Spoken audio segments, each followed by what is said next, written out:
మొన్నెవరో నాకు ఒక మీమ్ చూపిస్తా ఉన్నారు. ఆ ఫోన్లో ఆ మీమ్ చూస్తే ఒకరు జగన్మోహన్ రెడ్డి లాగా మాట్లాడుతున్నారు. మా చిన్నాయనను నేను హత్య చేస్తే మీకేంటి నష్టం అని. మా చిన్నాన నేను చంపుకుంటా, నేను నరుక్కుంటా, మీకేంటి నష్టం. నా చెల్లి నేను నెత్తిన పెట్టుకుంటా, లేకపోతే క్యారెక్టర్ అసాసినేట్ చేస్తా, మీకేంటి నష్టం.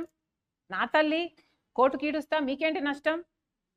మా నాన్న సిబిఐ ఛార్జ్ షీట్లో చేరుస్తా, మీకేంటి నష్టం. మా చిన్నాన్న, మా చెల్లి, మా అమ్మ, మా నాన్న నేనేం చేసుకుంటే మీకే అని అడుగుతున్నారు జగన్ రెడ్డి క్యారెక్టర్. ఏమనాలి? ఇది పర్సనలా? మీది సిక్ మైండ్ సెట్.